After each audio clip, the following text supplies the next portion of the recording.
Napanalunan ng Pandaba si Draupadi, ikalawang bahagi. Ang Pandabas ay umuuwi na may mga limos sa kanilang pinaghingian at ibinibigay ito sa kanilang inang si Kunti.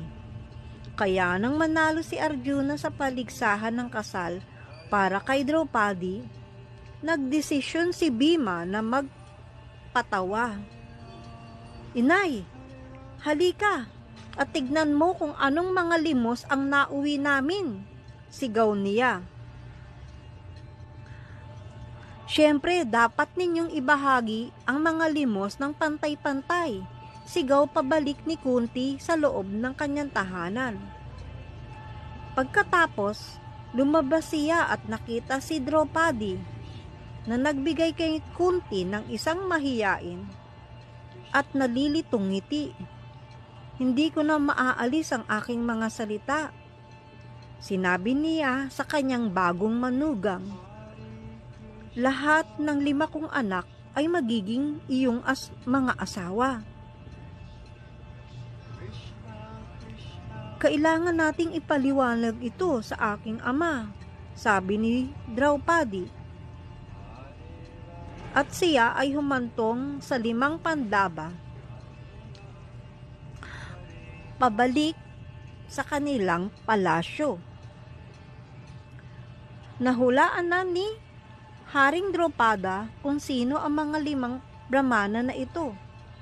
"Kung sino man kayo na iniisip ko," sabi niya kay Yudhishthira habang ngumingiti, "alam kong hindi ninyo ako maaring lokohin. Sabihin niyo sa akin ng tapat, sino kayo?" "Ako si Yudhishthira, anak ni Pandu, dating prinsipe ng Hastinapur. At ang mga ito ay ang aking mga kapatid na si Arjuna, Bhima, Nakula at Sahadev. Ang magandang Draupadi ay magiging asawa namin." Tumingin si Haring Drupada kay Yudhishthira nang may pagkalito. "Pakakasalan namin si Draupadi," ulit ni Yudhishthira. "Imposible!" sigaw ni Drupada. "Ang isang babae ay hindi maaring magkaroon ng 5 asawa." Biglang lumitaw si Vyasa na tila alam na kailangan siya. "Maari kong ipaliwanag," sabi niya habang ngumingiti sa kanyang apo. Ito ang kapalaran ni Draupadi. Sa nakaraang buhay, siya ay si Nalayani, nakasal kay Rishi Maudgalya. Dahil sa kanyang debosyon, inalok ni Maudgalya na bigyan siya ng isang biyaya.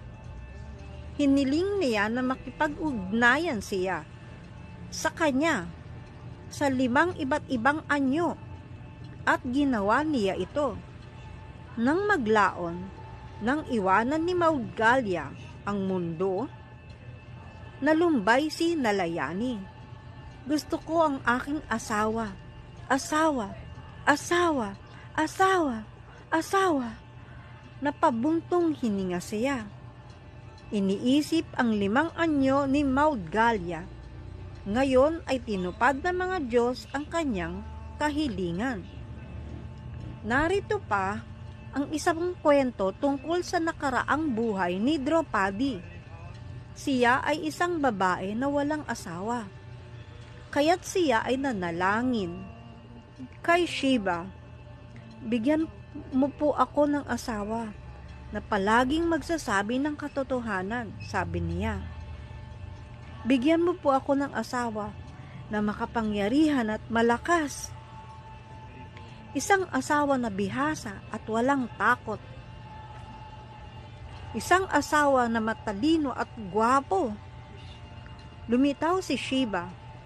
"Aking tutuparin ang iyong panalangin," sabi niya. "Ngunit magkakaroon ka ng 5 asawa, hindi isa. Walang paraan na sa isang asawa lamang ang maaring magkaroon ng lahat ng mga katangiang nais mo. Ang Diyos, ang may lahat ng mga katangit ang iyon. Ngunit hindi mo ito matatagpuan sa isang tao lamang. Sa tulong ni Byasa, nagbigay ng pahintulot si Dropada. Unang ikinasal si Draupadi kay Yudhishthira. Sumunod siyang ikinasal kay Bhima at pagkatapos ay kay Arjuna.